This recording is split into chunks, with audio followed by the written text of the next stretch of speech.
কখনো যদি মনে করি যে আমরা হেরে গেছি, তাহলে কখনো কিন্তু আগানো যাবে না, হেরে যাওয়া যাবে না।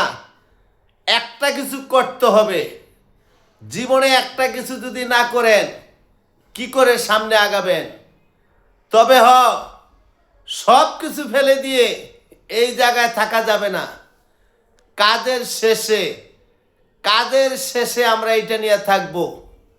যদি সুন্দর সুন্দর কন্টেন্ট দেওয়া যায়, তাহলে সামনে আগানো সম্ভব। সুন্দর কন্টেন্ট না দিতে পারলে এই জায়গায় কোনো কিছু পাওয়া যাবে না।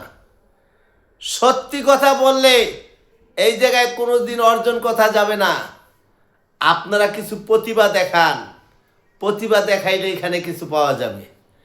কোনো প্রতিভা না দেখাইতে পারলে, কোনো প্রতিভা আপনার না থাকলে এখানে কিছু পাওয়া যাবে না, সম্পূর্ণ ব্যর্থ যাবে। আসুন, সুন্দর সুন্দর কন্টেন্ট তৈরি করলে অবশ্যই এই জায়গা থেকে কিছু অর্জন করতে পারবেন। যদি বিশ্বাস থাকে, বিশ্বাস না থাকলে কিছু করতে পারবেন না। হেরে যাইব না, আমরা কখনো হারব না, আমরা সামনে আগাবো। অবশ্যই সামনে আগাইতে গেলে একটা কিছু আমরা পাবো, যদি বিশ্বাস অর্জন করতে পারি। এইটা হলো সবচেয়ে বড় কথা।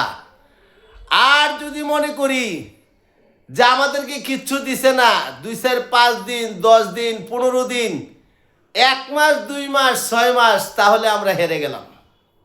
আমরা পাচ্ছি না, কিছু দেয় নেই, আমাদের টাকা নাই, আমাদেরকে টাকা দিচ্ছে না, আমরা অনার্থক থাকবো, যার করবই না, তাহলে এই জায়গার থেকে কিছুই পাওয়া যাবে না। এটা সত্যি। এই জায়গার থেকে অর্জন করতে হইলে আগে থাকা লাগবে ধৈর্য, তারপরে থাকা লাগবে বিশ্বাস যে আমি আসছি, আমি এইখান থেকে কিছু একটা করব, এইখানে আসছি, কিছু একটা অর্জন করে নিতে হইব।